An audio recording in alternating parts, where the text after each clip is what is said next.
Sex education আমাদের এত দরকার। সুনাগরিক তৈরির ক্ষেত্রে এটি কাজে দিবে বলে আমি মনে করি।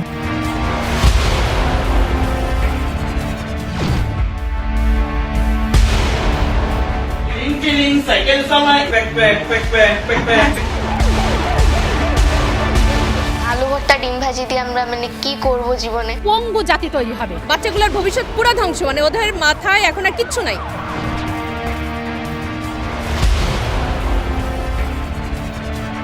এ সম্পর্কে ভালোভাবে বোঝার জন্য প্রথমেই তোমাকে জানতে হবে মেয়েদের মাসিক হলে কি ব্যবহার করতে হয়। চমকে উঠি কার্ডের উপর লেখাটি দেখে, সেখানে লেখা রয়েছে কন্ডোম। ছেলেদের স্বপ্নদোষ হয়, ছেলেদের দেখে লজ্জা পেতাম। আমরা সবাই অনেক ফ্রি হয়ে গেছি। বাচ্চারা এখন এই অশালীন দৃশ্য দেখার জন্য আসক্ত হয়ে যাচ্ছে।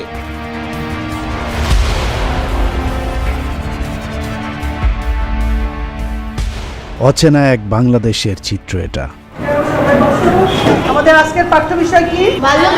পাঠ্যপুস্তকে সেক্স এডুকেশন থাকাটা আসলে খুবই জরুরি। সেক্স এডুকেশন আমাদের এত দরকার। সুনাগরিক তৈরির ক্ষেত্রে এটি কাজে দিবে বলে আমি মনে করি। সেক্স এডুকেশন অনেক ওপেন একটা টপিক, জানা দরকার, জানা উচিত। প্রথমেই তোমাকে জানতে হবে মেয়েদের প্রজনন তন্ত্র সম্পর্কে। শিক্ষকের সামনে রুম ভর্তি ছেলে মেয়ে একসাথে বসে শিক্ষার নামে যেসব কুরুচিপূর্ণ বিষয় নিয়ে খোলামেলা আলোচনা করছে, এই বাংলাদেশকে সত্যিই আমরা চিনি না। 6 যখন এই জেমস ক্লাসটা আমরা শুরু করেছি, স্যাররা শুরু করেছে, তখন আমরা এগুলো বিষয়ে অনেক কিছু জেনেছি আর আমাদের জড়তাটা কেটে গিয়েছে। তারা অনেক অগ্রসর, এই বিষয়ে তারা মোর গ্রিন এরিয়াতে আছে। আধুনিক শিক্ষায় শিক্ষিত করতে যে সন্তানকে আপনি বিদ্যালয়ে পাঠাচ্ছেন, আপনার অজান্তেই সেই সন্তানকে অশিক্ষার কুশিক্ষা দিয়ে মগজ পচানো হচ্ছে। পঞ্চম শ্রেণী বইতে আপনার বই নামক একটা কবিতা অন্তর্ভুক্ত করা হয়েছে, যেটা ধর্মীয় গ্রন্থ কোরআন বিরোধী কবিতা। ক্লাস 4-এ খলিফা হযরত ওমর জীবনী সংক্ষিপ্ত জীবনী সেটা বাদ দিয়েছে। 3-তে খলিফা হযরত আবু বকর শিরোনামে একটা সংক্ষিপ্ত জীবনী, সেটা বাদ দিয়েছে। ক্লাস 2-তে সবাই মিলে কাজ করে একটা শিরোনামে মহানবীর সংক্ষিপ্ত জীবনী ছিল, সেটা বাদ দিয়েছে। ষষ্ঠ শ্রেণীতে লাল গরু নামক একটি ছোট গল্প আনা হয়েছে, যা মুসলিম শিক্ষার্থীদের শেখানো হচ্ছে গরু হচ্ছে মায়ের মতো, তাই গরু জবাই করা ঠিক নয়, অর্থাৎ হিন্দুত্ববাদ। সপ্তম শ্রেণীর বইতে শরৎচন্দ্র চট্টোপাধ্যায়ের লালু নামক একটা গল্প ঢুকানো হয়েছে, যাতে শেখানো হচ্ছে হিন্দুদের কালী পূজা ও পাট বলির কাহিনী। অষ্টম শ্রেণীর বইতে হিন্দুদের ধর্মগ্রন্থ রামায়ণের সংক্ষিপ্ত রূপ অন্তর্ভুক্ত হয়েছে। এগুলো কিসের আলামত? মগজের সেই পচা গন্ধ এরই মধ্যে বাতাসে দুর্গন্ধ ছড়াতে শুরু করেছে। জিপিএ 5 শিক্ষার্থীদের অনেকেই জানে না জিপিএ মানে কি। বাংলাদেশ সম্পর্কেও তাদের ধারণা কম। এসএসসি এটার পূর্ণাঙ্গ রূপ কি? এখন আমার মনে পড়তেছে না। Junior school certificate. জিপিএ এটার পূর্ণাঙ্গ রূপ কি? জানি না, এখন মনে পড়ছে না। Grating point.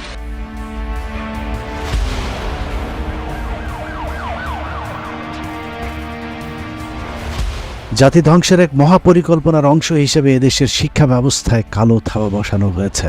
শিশু থেকে স্নাতক শ্রেণী পর্যন্ত প্রতিটি ক্লাসে ধাপে ধাপে চলছে জাতিকে মেধা শূন্য করবার এক মহাযজ্ঞ।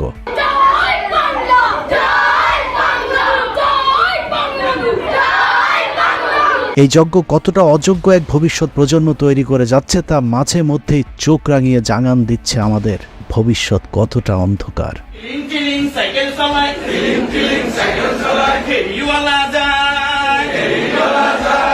শারীরিক শিক্ষার ক্ষেত্রে কিন্তু বিভিন্ন অঙ্গভঙ্গি আছে, টিচারদের শিখাই কেন, টিচাররা যাতে বিদ্যালয়ে যে তারা কাজে লাগাতে পারে। বাচ্চাগুলোর ভবিষ্যৎ পুরো ধ্বংস, ওদের মাথায় এখন আর কিচ্ছু নাই। অভিনয়ের মাধ্যমে তাকে ইসলাম প্রচার করতে হবে, ইসলাম শিখতে হবে নাটক করে। এই পরিস্থিতি রাতারাতি তৈরি হয়নি।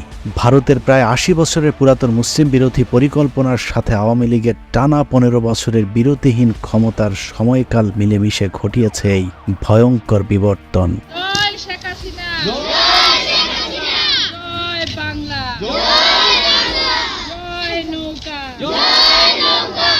কোনো জাতিকে ধ্বংস করতে হলে সেই জাতিকে সবার আগে অশিক্ষিত করতে হয়।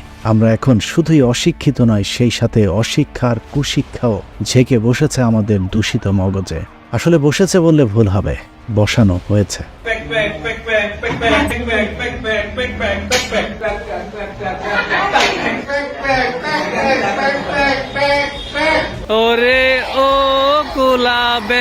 একদা শ্রেণীকক্ষে শেখানো হতো পিতামাতার পরেই শিক্ষকের স্থান, এখন শেখানো হয় শিক্ষক হলো বন্ধুর মতো।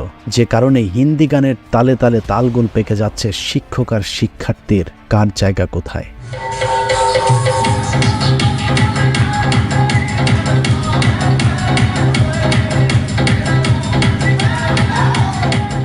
সম্মান আর স্নেহের সেই সম্পর্কটাও এখন শিক্ষার মতোই দূষিত হয়েছে। মাঝে মধ্যে ছাত্রীর সাথে শিক্ষক কিংবা শিক্ষিকার সাথে ছাত্রের অনৈতিক সম্পর্কগুলো এখন আমাদের চোখে কেমন জানি সহনীয় হয়ে উঠেছে। নবম শ্রেণীর কিশোরী এক ছাত্রীকে নিয়ে উধাও হয়েছেন একই বিদ্যালয়ের ভারপ্রাপ্ত প্রধান শিক্ষক। 40 বছর বয়সী শিক্ষিকা ভালোবেসে ঘর বেঁধেছেন 22 বছরের কলেজ ছাত্রের সাথে। এখন আর এসব দেখেও আমাদের অস্বাভাবিক মনে হয় না, এমনকি স্বাভাবিকভাবেই মেনে নিতে হচ্ছে শিক্ষকের গায়ে সজোরে ছাত্রের বসিয়ে দেয়া চটটাকেও। চুয়াডাঙ্গার এক স্কুল ছাত্রের অধ্যত্ত সবকিছুকেই ম্লান করে দিয়েছে। এই চিত্র একদিনে তৈরি হয়নি, অত্যন্ত সুপরিকল্পিতভাবে এই পরিস্থিতি তৈরি করা হয়েছে। একজন ছাত্র কখন একজন শিক্ষককে সম্মান করবে? যখন ওই শিক্ষার্থীর ভেতরে নৈতিকতা বোধ থাকবে, যে কারণে সেই নৈতিকতার উপরেই আঘাত করা হয়েছে সবার প্রথমে। আমরা বিশ্বাস করি আমরা আদমের সন্তান, এখানে বানর থেকে মানুষ হওয়ার কোনো সুযোগ নাই। এরা ইসলামের প্রতি আঘাত করেছে মাননীয় স্পিকার। আমাদের শিক্ষার এই ব্যবস্থা মাননীয় স্পিকার দেখার কি কেউ নাই। পাঠ্যপুস্তকে বর্তমান সরকার ক্ষমতায় আসার পর থেকে একটি বিশেষ ধর্মের অনুসারী অফিসারদেরকে গুরুত্বপূর্ণ সব জায়গায় বসানো হয়েছে। এছাড়া মুসলমান নামধারী কিছু ইসলাম বিদ্বেষী মুনাফেকদেরকে বসানো হয়েছে মুসলমানদের ইমানে ফাটল ধরানোর জন্য। বানর এবং মানুষ একই প্রাণী থেকে ইভলভ করেছে। বানর পুত্র জাফর ইকবালের বানরের স্বপ্ন আজ পূরণ হয়েছে। পথে ঘাটে আজকাল স্কুল কলেজ পড়ুয়া বানরের অভাব নেই। দেশের সর্বোচ্চ বিদ্যাপীঠেও প্রচুর বাদর পয়দা হচ্ছে। সব মিলিয়ে যেন বাদর তৈরির এক অসুস্থ প্রতিযোগিতায় নেমেছে আমাদের স্কুল কলেজ আর বিশ্ববিদ্যালয়গুলো।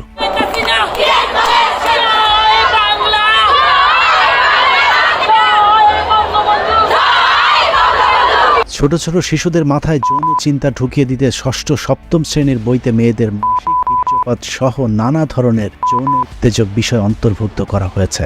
মাসিক হলে কি ব্যবহার করতে হয় না ব্যবহার করতে হয় যখন জানছি, এটা আমাদের স্কুলের সকল ফ্রেন্ডদেরও জানাইছি। ছেলেদের স্বপ্নদোষ হয়, এসব জানলে মানে পরিষ্কার পরিচ্ছন্ন থাকা যায় এবং যৌনরোগ থেকে বাঁচা যায়। আমি নিজেও এইসব ব্যাপারে খুবই সংকীর্ণ ছিলাম। আমি আমার বন্ধুর সাথে তো শেয়ার করতে পারতাম না, মার সাথে শেয়ার করতে পারতাম না, কিন্তু এখন আমি তা খুবই সাবলীলভাবে সবকিছু সবাইকে বুঝাতে পারি। বয়ঃসন্ধিকালে কি করতে হবে, বীর্যপাত সুখ নাকি অসুখ, এসব নিয়ে আমাদের কিংবা পূর্বপুরুষদের কারো কোনো সমস্যা হয়নি, অথচ ইংরেজি অঙ্ক বিজ্ঞানকে ঐচ্ছিক রেখে এসব রান্না বাড়ার জন্য আলোচনাকে আবশ্যিক করা হয়েছে।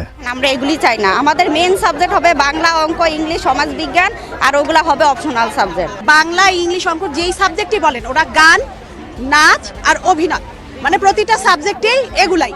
আর হচ্ছে বিভিন্ন আপনার পোস্টার বানানো, ডিজাইন করা। আলু ভর্তা ডিমবাজি করে বাচ্চা স্টুডেন্ট ভিতরে নেয় না।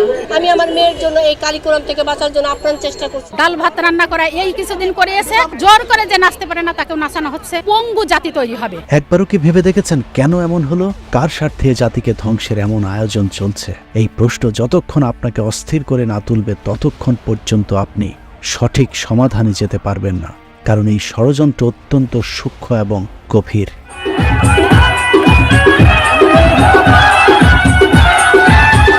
কিডনির সমস্যায় শরীরে জ্বর এলে কিছুক্ষণের জন্য জ্বরের ওষুধ খেয়ে জ্বর কমানো যাবে, কিন্তু কিডনির রোগ সারানো যাবে না। কিডনির রোগ সারাতে হলে কিডনির চিকিৎসা করতে হবে। ঠিক তেমনি আমাদের শিক্ষা ধ্বংসের পেছনে আসলে কাদের হাত রয়েছে সেটা বের করতে না পারলে আমাদের আসল রোগ কখনোই সারবে না। শিক্ষার সেই আসল অসুখ সারাতে হলে আপনাকে অবশ্যই 52 বছর পেছনে ফিরে যেতে হবে।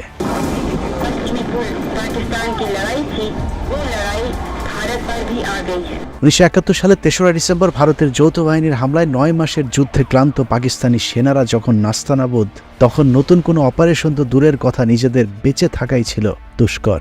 আত্মসমর্পণ যখন সময়ের ব্যাপার হয়ে দাঁড়িয়েছিল, সেই পরিস্থিতিতে সারা দেশে বেছে বেছে বুদ্ধিজীবীদের কারা হত্যা করল। স্বাধীনতার মূল ইতিহাসটা আসলে সেখান থেকেই বদলে দিয়েছে ভারত।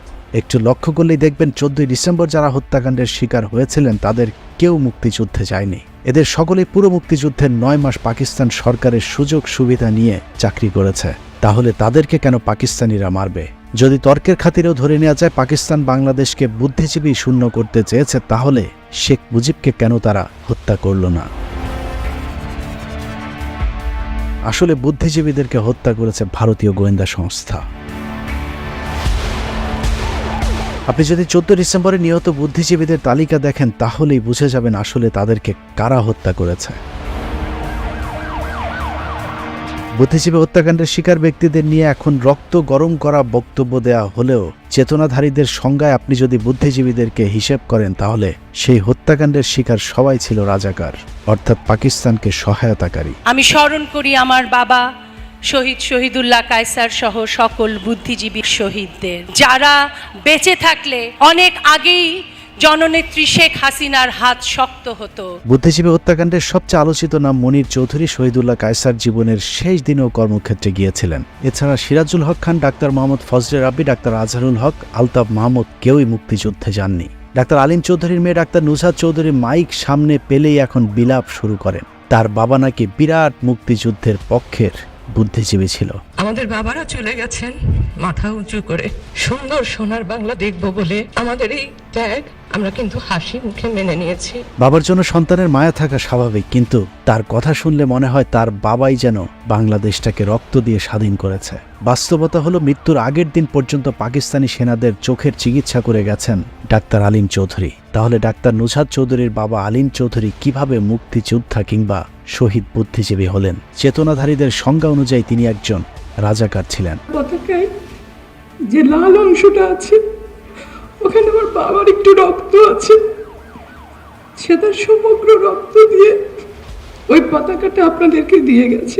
আপনি যদি বাংলাদেশের কথিত চেতনাপন্থী বুদ্ধিজীবীদের মধ্যে যারা বেঁচে আছে তাদেরকে দেখেন, এর মধ্যে সবচেয়ে বেশি মুক্তিযুদ্ধের জন্য যিনি গলাবাজি করেন তার নাম মুরগি যোদ্ধা শাহরিয়ার কবির, যার খামার থেকে ৭১-এর ৯ মাস ক্যান্টনমেন্টের পাকিস্তানি সেনাদের মুরগি সাপ্লাই দেওয়া হয়েছিল চুক্তির মাধ্যমে।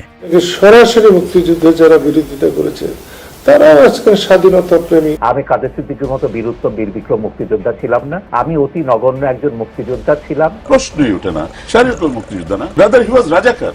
ও তো এখানে মুরগি সাপ্লাই দিছে। ধন্যবাদ। এগুলো শাহরিয়ার কবির মুক্তিযুদ্ধ করেন নাই, তার জীবন রক্ষা হয়েছিল শাহাদাত চৌধুরীর কারণে। শাহাদাত চৌধুরীর সে ভগ্নিপতি। মুক্তিযুদ্ধের সময় লন্ডনে অবস্থান করেও ভাগ্যবান আরেক মুক্তিযোদ্ধা বিচারক মানিক ব্রিটেনে গিয়ে দ্বৈত নাগরিকত্ব নিয়েও বাংলাদেশের প্রতি তার যে প্রেম তা দেখলে অনেকেরই হয়তো লুঙি ভিজে যায়। ব্যাটলফিল্ডে ছিলেন উনি, বাংলাদেশে ছিলেন না, ভারতে ছিলেন না, মুক্তিযুদ্ধ করেন নাই। আমরা লন্ডনে আমরা মুক্তি সংগ্রাম করেছি। আমরা মুক্তিযোদ্ধা ছিলাম, ৭১-এর প্রবাসী মুক্তিযোদ্ধা ছিলাম।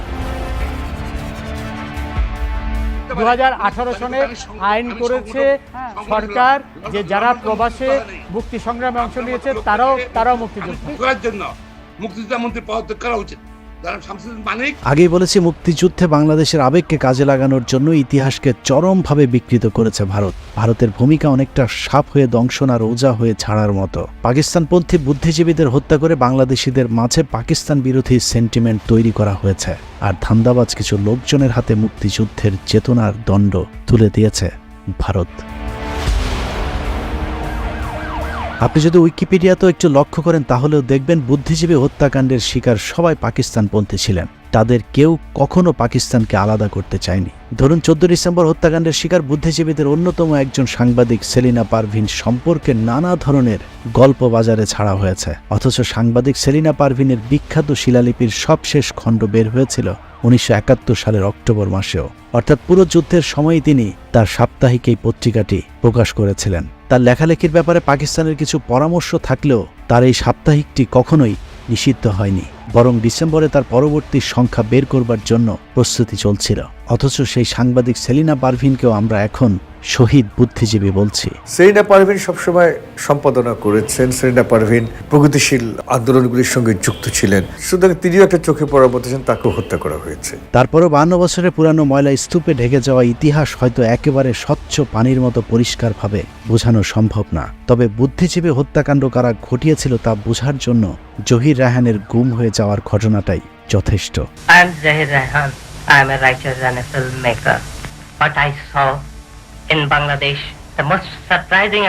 দেশ স্বাধীন হবার আগে জহির রায়হানের ভাই শহীদুল্লাহ কায়সারকে যদি পাকিস্তানিরা গুম করেছে সেটা ধরেও নেওয়া যায়, তারপরেও স্বাধীনতার পরে জহির রায়হানকে কারা গুম করলো? জহির রায়হান যে ডকুমেন্টারিটি নিয়ে কাজ করছিল সেই ডকুমেন্টারিতে আসলে কি ছিল? এসব প্রশ্নের উত্তর জানা গেলেই অনেক কিছু পরিষ্কার হয়ে যাবে। by a movie camera of the dead bodies. Sector commander major Jalil বলেছিলেন ভারতীয় বাহিনীর লুটপাট আর গুমের ব্যাপারে তার একটি বক্তব্যের ভিডিও রেকর্ড করতে গিয়েছিলেন জহির রায়হান। জহির রায়হান তাকে বলেছিলেন ভারতের গুপ্ত হত্যা লুটপাটের সব চিত্র তিনি বাঙালির সামনে তুলে ধরবেন। প্ল্যান করে মেজদাকে করেছে, মেজদাকে ডাইরেক্ট মেরে ফেলতে পারতো। তার অপরাধ কি? দেশের মানুষের ইকুয়ালিটি চেয়েছিলেন, উনি জাস্টিস চেয়েছিলেন। কিন্তু সেই প্রতিবেদন আর প্রকাশ পায়নি। তার আগেই জহির রায়হানকেও গুম করে দেয় ভারত। জহির রায়হানের পরিবারের দাবি পাকিস্তান নয়, এই হত্যাকাণ্ডের পেছনে রাষ্ট্রের বড় বড় রাঘব বোয়ালেরা জড়িত ছিল। জহির রায়হানই তো প্রথম গুমের শিকার স্বাধীন বাংলাদেশে। এটা থেকেই শুরু হয়েছে বড় বড় রাঘব বোয়ালরা এই বুদ্ধিজীবী হত্যার জন্য, এর জন্য দায়ী। আমি বলবো আমাকে এখন তুমি গুলি করে মেরে দাও, আই ডোন্ট কেয়ার। স্বাধীন বাংলাদেশের রাঘব বোয়াল বলতে তিনি শেখ মুজিব সহ আওয়ামী লীগের নেতৃবৃন্দকেই বুঝিয়েছেন। এছাড়া শেখ মুজিবের কাছে জহির রায়হানের পরিবার বিচার চাইতে গেলে তিনি বলেছিলেন এসব নিয়ে বেশি ঘাটাঘাটি না করাই ভালো। এই যে ওনাকে হিপনোটাইজ করে মিরপুরে ঢোকানো হলো, সেটাও তো একটা মিস্ট্রি। কেন, কারা, কি জন্যে? উনি কি দেশের ক্ষতি করেছেন? এসব কারণে ভারতীয় দালালেরা প্রচার করতে শুরু করে পাকিস্তান কিংবা ভারত নয়, আমেরিকা শহীদ বুদ্ধিজীবীদেরকে হত্যা করেছিল। রাঘব বোয়াল বলতে হচ্ছে আমেরিকার কথা তিনি বলেছেন এবং স্পষ্ট করেছেন সিআইএ এর কথা তিনি বলেছেন। সিআইএ পাকিস্তানকে সব রকম সহযোগিতা করেছে।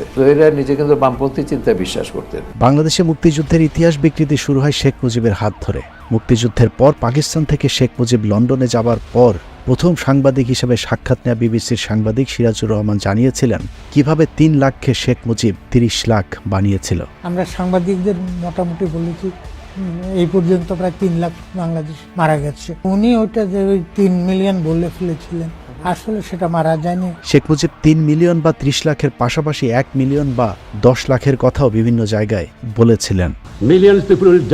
অর্থাৎ ৩০ লাখ মৃত্যু আর ২ লাখ মা বোনের ইজ্জতের সবই আলিফ লায়লার মতো বানোয়াট কেচ্ছা। ভারত অত্যন্ত সুকৌশলে মুক্তিযুদ্ধের ইতিহাস পাল্টে দিতে সক্ষম হয়েছিল, কারণ তারা স্বাধীন দেশে প্রথম রাষ্ট্রনায়ক হিসাবে শেখ মুজিবের মতো একজন ক্ষমতা লোভী ভারতীয় দালালকে পেয়েছিল। আমাকে প্রশ্ন করা হয় শ্রীমতী ইন্দিরা গান্ধীর সাথে আপনার আদর্শে এত মিল কেন? আমি বলি এটা আদর্শের মিল, এটা নীতির মিল। আমি ব্যক্তিগতভাবে তার কাছে কৃতজ্ঞ।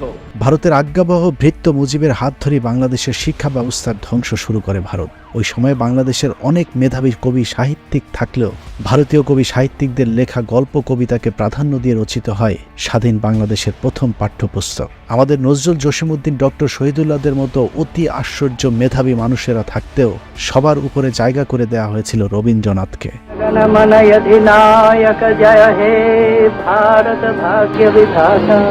অথচ রবীন্দ্রনাথ ছিলেন একজন সাম্প্রদায়িক কবি। বিশেষ করে প্রচণ্ড মুসলিম বিদ্বেষী ছিলেন হিন্দু কবি রবীন্দ্রনাথ ঠাকুর। তার অসংখ্য লেখায় মুসলিম বিদ্বেষী ভাব প্রকাশ করেছে। এর মধ্যে কাবুলিওয়ালা, সমস্যা, পুরাণ, দুরাশা এসব গল্পগুলোতে সে সরাসরি মুসলমান ধর্মকে আক্রমণ করে কথা বলেছে। এছাড়া গোড়া উপন্যাসে রবীন্দ্রনাথ বলেছিল ভালো মানুষই ধর্ম নয়, তাতে দুষ্টু মানুষকে বাড়িয়ে তোলে। তোমাদের মোহাম্মদ সে কথা বুঝতেন, তাই তিনি ভালো মানুষ সেজে ধর্ম প্রচার করেননি। অর্থাৎ মুহাম্মদ সাল্লাল্লাহু আলাইহি ওয়াসাল্লাম একজন খারাপ মানুষ ছিলেন। রবীন্দ্রনাথ তার জন্মভূমি প্রবন্ধে লিখেছেন, বেদ ব্রাহ্মণ রাজা ছাড়া আর কিছু নাই ভবে পূজা করিবার। অর্থাৎ হিন্দু ধর্মের বাইরে আর কোনো ধর্মের মানুষের কোনো উপাস্য নেই। ভারতবর্ষে হিন্দু ব্রাহ্মণদের অত্যাচারে নিম্নবর্ণের হিন্দুরা যখন দলে দলে মুসলমান হচ্ছিল, তখন তিনি তাদের বিরুদ্ধে যুদ্ধ ঘোষণা করেছিলেন। তিনি লিখেছিলেন যে মুসলমানরা আমাদের ধর্ম নষ্ট করেছে, তাদের মিত্রদের বিরুদ্ধে লড়াই না করাটাই হচ্ছে অধর্ম। লেখক সৈয়দ মুজিবুল্লাহ লিখেছেন, মরহুম মোতাহার হোসেন চৌধুরী শান্তিনিকেতনে কবি রবীন্দ্রনাথ ঠাকুরকে একবার জিজ্ঞেস করেছিলেন, আপনার লেখায় কখনোই ইসলাম কিংবা তাদের নবী সম্পর্কে কোনো প্রশংসাসূচক লেখা নেই কেন? উত্তরে রবীন্দ্রনাথ বলেছিলেন, কোরআন পড়তে শুরু করেছিলাম, কিন্তু বেশি দূর এগুতে পারিনি, কারণ তোমাদের রাসূলের জীবন চরিত্র ভালো লাগেনি।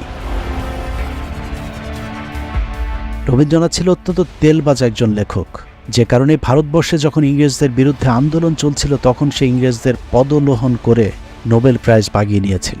রবীন্দ্রনাথ তার কণ্ঠরোধ নামক প্রবন্ধে মুসলমানদের ইংরেজ বিরোধী আন্দোলনকে ব্যঙ্গ করে লিখেছিলেন, কিছুদিন হইল একদল ইতর শ্রেণীর অবিবেচক মুসলমান কলকাতার রাজপথে লোস্টন হস্তে উপদ্রবের চেষ্টা করিয়াছিল। তাহার মধ্যে বিস্ময়ের ব্যাপার এই যে উপদ্রবের লক্ষ্যটা বিশেষ রূপে ইংরেজদের প্রতি। তাহাদের শাস্তিও যথেষ্ট হইয়াছিল। প্রবাদে আছে, ইটটি মারিলেই পাটকেলটি খাইতে হয়, কিন্তু মুরগন ইটটি মারিয়া পাটকেলের অপেক্ষা অনেক শক্ত শক্ত জিনিস খাইয়াছিল। এখানে মুরগন বলতে তিনি মুসলমানদেরকে বুঝিয়েছেন, অর্থাৎ মুসলমানরা যখন ইংরেজদের বিরুদ্ধে আন্দোলন করে নির্যাতিত হয়েছে সেটাকে তিনি তার সন্তুষ্টি হিসাবে দেখেছেন। রবীন্দ্রনাথ বাংলাদেশের মুসলমানদের পড়াশোনারও বিরোধিতা করেছিলেন। তিনি বলেছিলেন, চাষার ছেলেদের জন্য আবার বিদ্যা কিসের, যে কারণে তিনি ঢাকা বিশ্ববিদ্যালয়ের ঘোর বিরোধিতা করে কট্টর হিন্দুদেরকে নিয়ে কঠিন আন্দোলন গড়ে তুলেছিলেন। 1912 সালের মার্চ মাসে গড়ের মাঠে সেই মিটিংয়ের এর থেকে অনেক বড় ডায়াস হলো, তার সভাপতি হলেন বিশ্বকবি রবীন্দ্রনাথ ঠাকুর। কিসের জন্য মিটিং জানেন? মিটিংটা হলো ইংরেজ গভর্নমেন্ট তখন প্রস্তাব দিয়েছে ঢাকাতে একটা ইউনিভার্সিটি করবে, বিশ্ববিদ্যালয় ঢাকাতে, তখন কলকাতায় আছে। সেখানে প্রস্তাব পাশ হচ্ছে ঢাকাতে যেন বিশ্ববিদ্যালয় ইংরেজ গভর্নমেন্ট না করে। কেন বলেন তো? সেখানে বিশ্ববিদ্যালয় হলে মুসলমানরা লেখাপড়া শিখবে। যে কারণে ঢাকা বিশ্ববিদ্যালয় 1911 সালে প্রতিষ্ঠা করার কথা থাকলেও সেটা প্রায় 10 বছর বিলম্বিত হয়েছিল। ভারত মূলত দুটি পদ্ধতিতে আমাদের শিক্ষা ব্যবস্থাকে ধ্বংস করেছে। প্রথমত, শিক্ষা কার্যক্রম থেকে আমাদের ইসলাম ধর্মের মূল আদর্শ ও চেতনাগুলো বাদ দিয়ে কথিত অসাম্প্রদায়িক চেতনার বিকাশ ঘটানো। দ্বিতীয়ত, শিক্ষার মান নষ্ট করে দেয়া।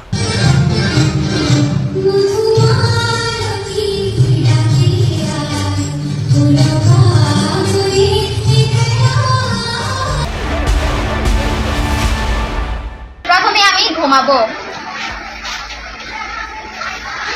তারপরে সকালে ঘুম থেকে উঠবো, তারপরে এখন আমি বিছানাটাকে সুন্দর করে প্রস্তুত করব।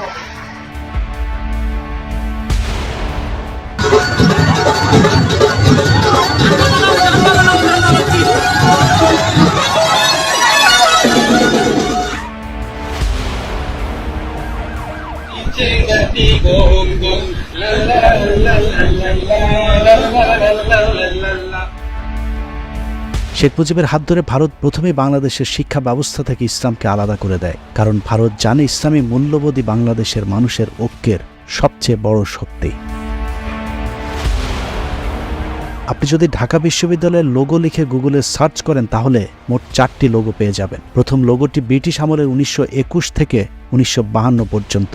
পাকিস্তান আমলে 1952 সালে লোগোটিতে কোরআনের ছবি এবং আরবিতে ইকরা বিসমি রব্বিকাল্লাযী খালাক, যার অর্থ হচ্ছে পড়ো তোমার প্রভুর নামে, যিনি তোমাকে সৃষ্টি করেছেন। এরপর শেখ মুজিব ক্ষমতা নিয়েই 1972 সালে লোগো থেকে কোরআনের ছবি মুছে দেয়। এছাড়া আরবিতে পড়ো তোমার সৃষ্টিকর্তার নামের সেই কোরআনের আয়াতটিও বদলে লেখেন শিক্ষাই আলো। তাতেও ভারতের পছন্দ হয়নি। 1 বছর না যেতেই আবারও লোগোতে পরিবর্তন এনে কট্টর হিন্দুত্ববাদী সংগঠন বিজেপি আরএসএস এর লোগোটি ঢাকা বিশ্ববিদ্যালয়ের লোগোতে বসিয়ে দেওয়া হয়। মুক্তিযুদ্ধের আগ পর্যন্ত এদেশের প্রতিটি শিক্ষা প্রতিষ্ঠানে সূরা ফাতিহার মাধ্যমে শিক্ষা কার্যক্রম শুরু হতো, কিন্তু স্বাধীনতার পর আলহামদুলিল্লাহি রাব্বিল আলামিনের পরিবর্তে দুর্গার প্রশংসা শুরু হয়। এটা শুনে আপনি নিশ্চয়ই ঘাবড়ে যাচ্ছেন।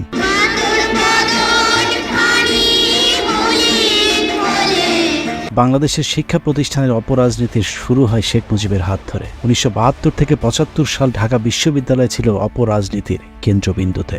এখানে ব্রাশফায়ারের 7 খুন সহ প্রতিদিন ধাওয়া পাল্টা ধাওয়া হত্যা গোলাগুলি ছিল নিত্য নৈমিত্তিক ব্যাপার।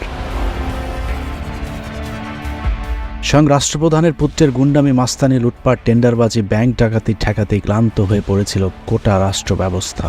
সেই জংধরা রাষ্ট্র 52 বছরেও আর মেরামত করা যায়নি। মাঝে মাঝে কেউ কেউ চেষ্টা করলেও নিরবিচ্ছিন্ন 15 বছরের লম্বা সময়ে শেষ করে দেয়া হয়েছে আমাদের গোটা শিক্ষা ব্যবস্থাকে।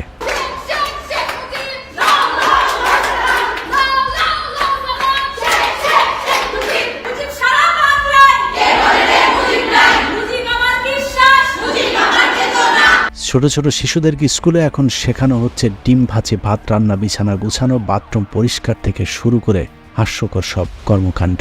আলু ভর্তা ডিম ভাজি দিয়ে আমরা মানে কি করব জীবনে, এগুলো দেখতে দেখতেই শেখা যায়, কিন্তু এগুলো এরকম বইয়ে লিখে দেওয়া ধাপ অনুযায়ী এইসব শেখার আমার মনে হয় না প্রয়োজন আছে। বাচ্চাদের বার্গার বানিয়ে আনতে বলে, কেক বানিয়ে আনতে বলে, এইটা কোনোভাবেই সম্ভব না আমাদের বাচ্চাদের যদি শেখানো লাগে সেটা আমরা বাসায় কিচেনে বসে শেখাবো। এরা কোনো রাজনীতি বোঝে না, তারপরেও চোখের সামনে নিজের সন্তানদের ধ্বংস দেখে রাস্তায় দাঁড়িয়েছিল। আপনারা সবাই জানেন ইন্টারনেট ঘাঁটতে গেলে কিছু অশালীন ওয়েবসাইট, অশালীন সাইট অটোমেটিক চলে আসে।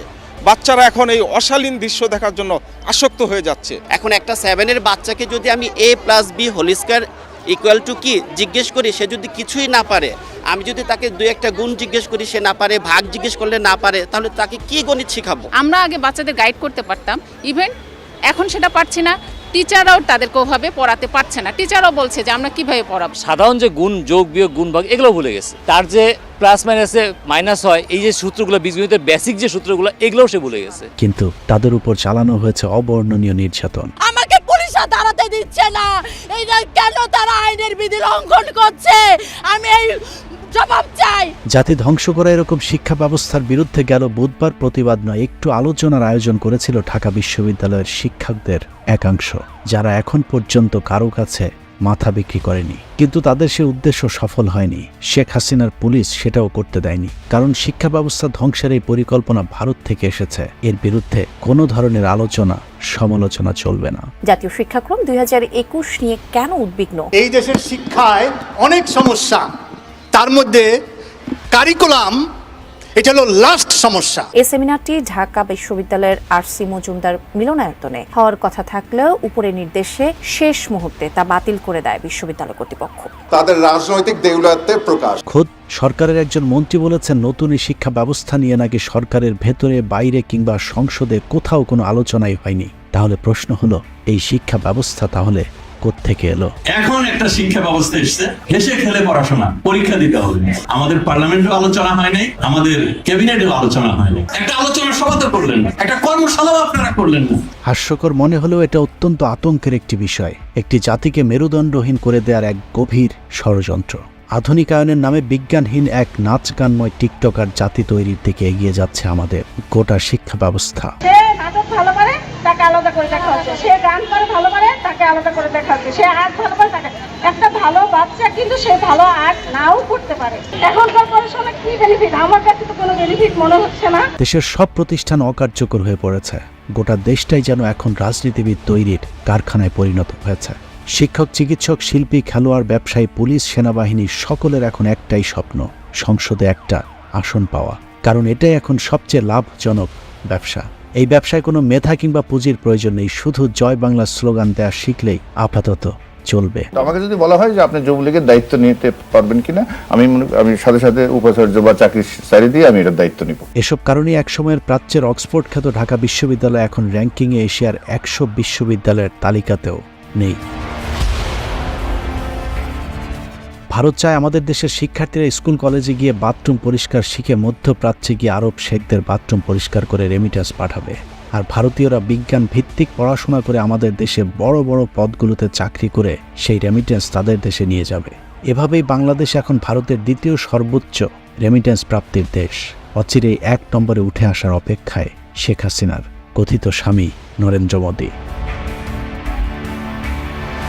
শুধু স্বামী নয়, স্ত্রী হাসিনাও অবশ্য এরকম মেধাহীন প্রতিবন্ধী একটি জাতি দেখতে চায়, যে জাতি করে না কো ফোসফাস, খায় শুধু দুধ ভাত।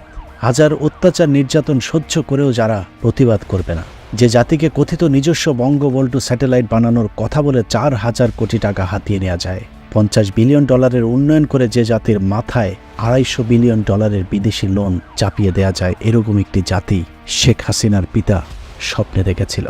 শেখ হাসিনার পিতার দেখা সেই স্বপ্নই আজ বাস্তবায়নের পথে। আল্লাহ হাফেজ।